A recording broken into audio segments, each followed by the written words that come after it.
राई स्टार अपने दोस्त के गांव में सो रहा था। तभी उसे एक आवाज सुनाई दी। वह छत से उठकर देखने लगा तो नीचे सड़क पर एक बिना सर वाली काली चुड़ैल खड़ी थी। उसके पास एक दूसरा भूत ढोलक बजा रहा था और उनके सामने एक गांव वाला बैठा था। वह चुड़ैल उसके आसपास घूमती है और उसे कच्चा ही चबा जाती है।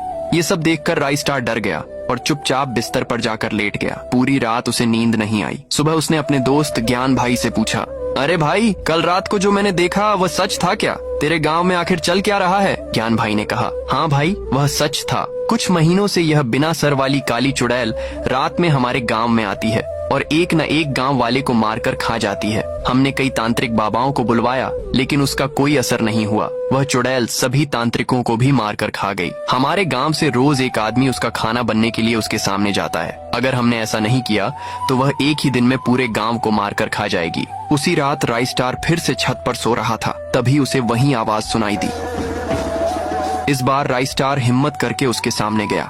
चुड़ैल उसे देखकर खुश हो गई और बोली, आज तो टेस्टी खाना मिलेगा। राई स्टार ने कहा, तुम मुझे मारकर खा लेना, लेकिन पहले यह बताओ कि तुम यह सब क्यों कर रही हो। तब चुड़ैल रोते हुए बोली, मेरा नाम पीहू है। मैं काली जरूर थी लेकिन मेरा दिल बहुत ही साफ था। मैं अपने पापा के साथ गांव गांव जाकर खेल करके अपना पेट भरती थी। एक दिन मैं इसी गांव में आ गई। मैंने और मेरे पापा ने मिलकर इस गांव में खेल दिखाया। सभी लोगों ने तालियां बजाईं। इसी गांव के सरपंच का बेटा साबिर बॉस मुझे गंदी नजर से देख रहा था। जब मैं यहाँ से जा ही रही थी तभी मैं और मेरे पापा पास के ही एक जंगल में रुक गए। मेरे पापा वहाँ बैठकर खाना खाने लगे तो मैं टहलते टहलते थोड़ा जंगल के अंदर चली गई। तभी न जाने कहां से साबिर बॉस मेरे पास आ गया। उसने मुझे जमीन पर गिरा दिया और मेरे साथ गलत व्यवहार किया। मेरे पापा ने मेरी आवाज सुनकर मुझे बचाने के लिए पास आए तो साबिर बॉस ने उन्हें गोली मार दी और मेरे साथ गलत करने के बाद मुझे भी काट कर नदी में फेंक दिया। तब से मेरी और मेरे पापा की आत्माएं भटक रही हैं। ये सुनकर राई स्टार की आंखें नम हो गईं।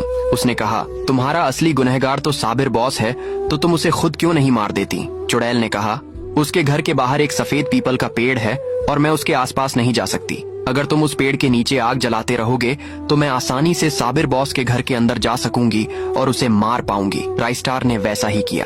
चुड़ैल साबिर बॉस के घर के अंदर चली गई और फिर चुड़ैल और उसके पापा दोनों ने मिलकर साबिर बॉस को मार दिया। बाद में उन्होंने राई स्टार का शुक्रिया अदा किया।